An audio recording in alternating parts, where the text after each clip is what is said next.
This week, we're talking about what's going to happen with the real estate market depending on what happens with the coronavirus. This is Ryan Short, and this is Rise Real Talk.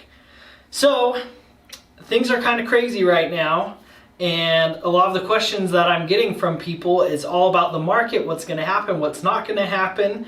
So, I want to go through with you today 5 reasons why this market is not like what happened in 07, 08, 09.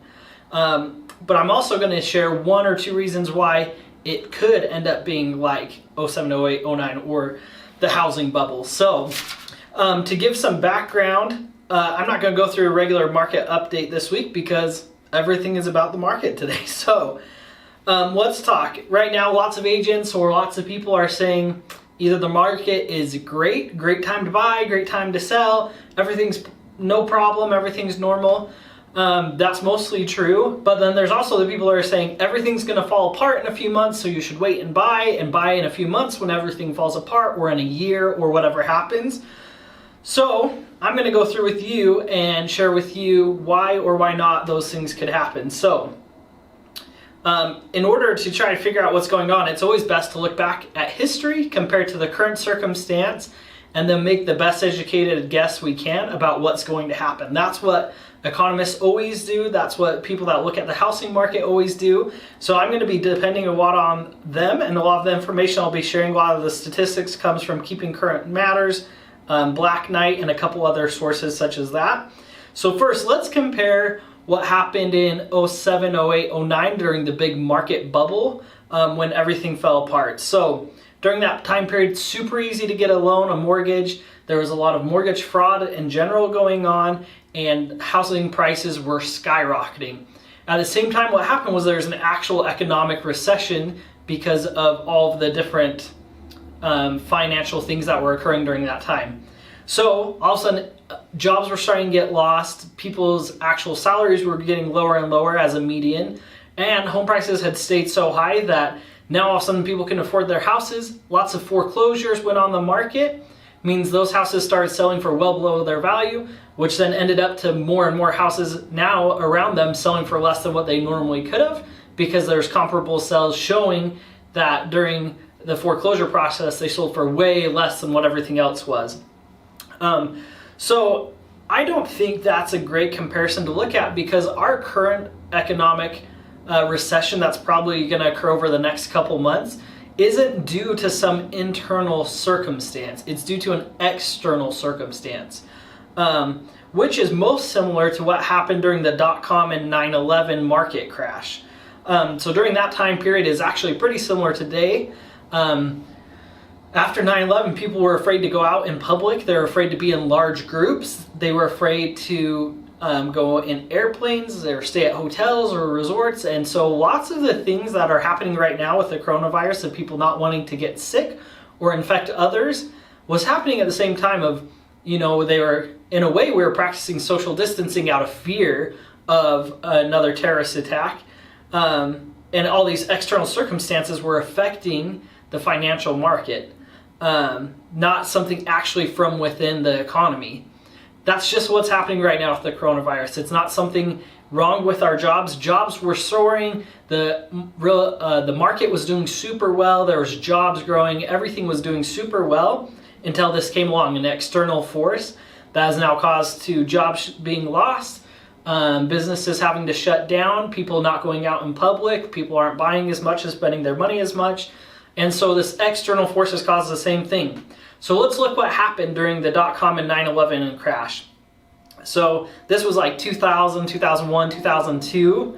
And during that time, the S&P 500 dropped 45%. So pretty massive. Probably, based off of all of the numbers we're seeing right now, they're predicting that we'll be somewhere in that same region between 35 to 50%. Ironically though, during that time period, home appreciation, so home values increasing, they went up each year. So in 2000, home prices increased by 8.6%, 6.6% in 2001, and 8.5% in 2002. So a recession does not always equal a home market crash or recession.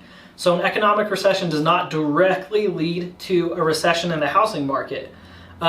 This is true in 3 of the last 5 recessions, which recessions are any period of months where the market has a noticeable and substantial pullback.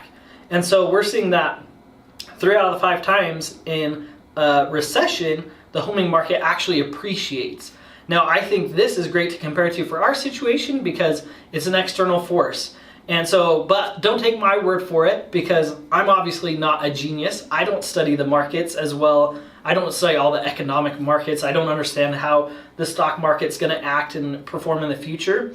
But according to both Goldman Sachs and Wells Fargo, they're expecting big losses in the first, second, and part of the third quarter. But at the end of the third quarter and the fourth quarter, they're expecting big gains for the market to actually recover really quickly. So since it's not an economic issue that's causing the recession, they're projecting that as soon as we can get to a little bit of stability and for us to overcome the virus, at least contain it, that they're projecting that the economy is actually going to bounce back and continue to grow just as it was before, and they're predicting big gains in 2021.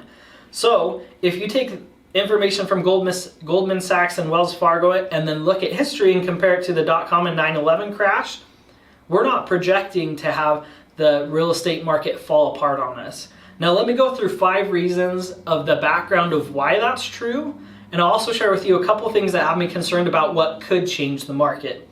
So 5 things. First, mortgage standards are so much stricter now than they were back then. So for example, during the bubble, there's something called the Mortgage Credit Availability Index, which essentially is showing how much money there is available and how easy it is to obtain. So the higher the number, the more money it is and easier it is to obtain. During the bubble, it got clear up to 875, the index. Right now, we're just under 200 on that index. So there was so much more money available and so much more risk being taken because it was given out to as many people as possible. Now, it's just under 200, so it's like a fourth as much money and risk occurring in the market. So if you talk to any loan officer that was working during that time or a title company or real estate agent, they can very easily tell you that mortgages were easy to come by with little to no income verification, super high debt to income ratios, and that pretty much anyone could walk in and get a mortgage for a $400,000, $500,000, $600,000 loan. So that's not happening anymore. Big adjustments. We learned from that, and now the regulations are in place that's helping keep us healthy there. Number 2, home prices aren't skyrocketing. I know, you feel like they're super high. They've been appreciating, yes, but normal appreciation just over history is about 3.6% per year in the United States. So homes are going to be 3.6% more than they were yet last year on any given regular year. So during the 6 years leading up to the crash, homes appreciated by 56%, or almost 10% a year, 9.4% a year. So massive growth, 3 times the amount of home prices. Obviously that leads to homes being unaffordable and other ramifications that come with that. So you probably have seen our market, it's been appreciating, you're probably worried about that. But during the last 6 years, our market has only appreciated 31%. So just a little over half of the last time, which comes out to be right about 5%, 5.2% a year. So that's a big difference. It's still appreciating, which means it's going to have to slow down to come back to that average of 3.6%, but we're not at a point where it's just skyrocketed out of control. And that kind of shows up in the next category. So number 3 reason why this market is pretty stable and shouldn't collapse is because there's not an inventory, there's not an overhaul of inventory. There's actually still, even though houses are, people are losing their jobs, things like that, there's still an inventory shortage. So during the real estate market bubble and collapse, there was about 8.2 month supply across the whole country. So they say at about 6 months or less is healthy. So you want to be right around 4, 5, 6 months of homes available. So anything above that leads to a price decrease because obviously people start to panic. Their home's been on the market for 5 months, 6 months, and so now they reduce their price, and then that leads to all their neighbors reducing the price on their homes. So in 2007, there was over an 8-month supply in Cache Valley, currently, we sell about 135 homes a month over the past couple of years. And as of right now, 5 minutes ago, there was 195 homes on the market. So if you take that out, that's about a 1.3 month supply. So we still have a massive shortage to even get to what is considered a regular real estate market of about 5 or 6 months supply. So we've got plenty of room to fluctuate without the market collapsing on us, and plenty of room for it to contract back down to being more of a level appreciation without having it collapse and fall apart and home values decreasing. So back during this time period, reason number 4 is houses were way too expensive. So in 2006, if you were to take the median income and look at the median price of a home, homes cost about 25.4% of that median income.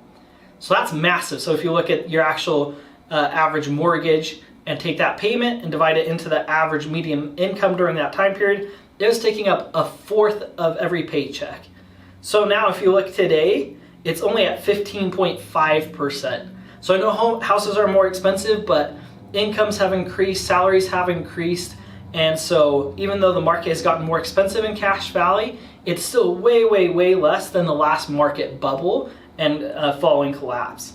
So still great time as far as houses not being so expensive. I know I talk to people all the time, they're worried that the market's getting so expensive, but it's still way below the absolute collapse that happened. So reason number 5 is that right now in the country, we are equity rich in our houses versus back during the bubble, people were tapped out. So maybe you were alive during that time or old enough to know what was going on, I should say, and your neighbors bought a boat, they bought ATVs, they bought all of these other crazy things, and you were probably wondering how they were doing it. What was happening is people were taking that huge increase, that 56% increase in home value over 5 or 6 years, and we're buying things out of the equity of their house. So now they've got all of these tools. Now instead of owing $250,000 on their $500,000 house, they owe $500,000 or $480,000 because they took out all of this money. So I think people have learned their lesson and have been wary and been protecting it, because currently in the United States, over 50% of properties have more than 50% equity in them. So back during the 05, 06, 07 years, homeowners pulled out $824 billion of equity. That's a crazy dollar amount. Essentially, people were using their house as an ATM. They'd go and say, oh, I really want to renovate my kitchen. Boom, I'm going to borrow 50 grand. I want to buy that boat. Boom, borrow 50 grand. And by the time they did it, their houses were completely leveraged and there was no room. So when the market started to come down, now they owed more than what they could sell for. And if they lost their job or anything like that, then they had to get foreclosed on, which means now it sold for even less than it could have on just the open market. And now since that house sold for way below market value, it starts to set the trend for all of the other houses having to sell at the same price point. Now, we've learned, instead of $824 billion like they did back in 05 through 07, people have been a lot smarter. In 17, 18, and 19, there's been only $232 billion taken out. So people are way more conservative. People are being careful with their money. They've seen what happened in the past. They don't want the same thing to happen. So that's 5 reasons for you that actually back up what we're seeing from Goldman Sachs, Wells Fargo, and comparing back to the .com and 9/11 crash, that the real estate market should stay healthy. It usually appreciates. 3 out of the past 5 recessions, homes have appreciated and they've increased in value. So if you're thinking of buying, still right now looking at it is a good time. As long as you have your job, you have your finances in place. I will always consult my people to stay within your means. Just because you can get approved for a $2,000 a month mortgage or a $2,500 a month mortgage doesn't mean you should. So make sure that you buy within your means. But the market is looking to still appreciate, especially once they can get the coronavirus contained. They're projecting big gains in the market and then actually increasing from where we started the year at, even though the market started really well. Now here's my warning. This is where I think that we could see actual effect on home prices. The first way is if we can't control or contain the coronavirus in the next 2 or 3 months. If we have massive amounts of time of having the economy shut down, having businesses closed, we're going to see millions and millions and millions of jobs lost. If we have that number of people losing their jobs, then we're going to start to see foreclosures happen. Even if the government regulates it for the next 90 days or whatever that you can't get foreclosed or evicted, we're going to see that ripple effect take over it more than just 3 months for people to get back on their feet. So the way that cash value needs to have it happen, right now we're at about a third or a fourth of what we can be as far as inventory versus the number of buyers. So if one of two things happens, if either our inventory increases by 4 times what it is, which would be absolutely insane, that would be like 600 to 800 homes on the market, or if a fourth of the people that are able to buy can buy in the future. So if instead of right now having 1,000 active people looking to buy a house, if all of a sudden we drop down to 250 because people lose their jobs and just can't afford a house, then we're going to start to see where home prices are going to have to pull back. As we have some foreclosures start to happen, then we're going to see that home prices are going to start to pull back to be able to get sold, because there's just going to be so much inventory and not enough buyers. I think that's super rare that happens, especially in Cache Valley. Cache Valley historically has performed well during recessions because people here are conservative and take care of their money and always protect themselves. So I don't predict that that's going to happen as long as the coronavirus stays in check. If it runs on where we're 4 or 5 or 6 months of still having to be quarantined and having mass shutdowns still occurring, then we are going to see a crash in the market. Based off of everything we're seeing worldwide, nothing supports it's going to take that long to get things under control, but we also don't have a ton of data telling us that it's not going to take that long. So just remember a couple key facts. This isn't like 07, 08, 09. Mortgages are much more difficult to get. Rates are still super low, anywhere from 3 to 4%, which rates back during that time period got up above 6%. Inventory is still low. Houses were way too expensive then, and people had been using and taking out their money a ton. So this is way, way, way more stable than it was back then. Plus, it's from an external influence, not from something actually wrong with our economy. So because of that, we look to the dot-com and 9/11 crash in 2000, 01, 02, where homes appreciated about 7 or 8% a year. So it's still expecting good growth. If you have questions about your specific circumstance, reach out to me. We can talk about whether it's best to sell now, wait a few months, or if you're ready to buy, I can help you find a good deal with the market that's going on. And I can help make sure that you are comfortable and confident knowing what's happening in the market. So that's this week's show. Reach out with questions. I wanted to dive in deep, helping you understand what could happen in the future, what might and might not happen. So if you have questions or concerns, let me know and I'll be sure to help you. Until next week, this was Ryan's Real Talk.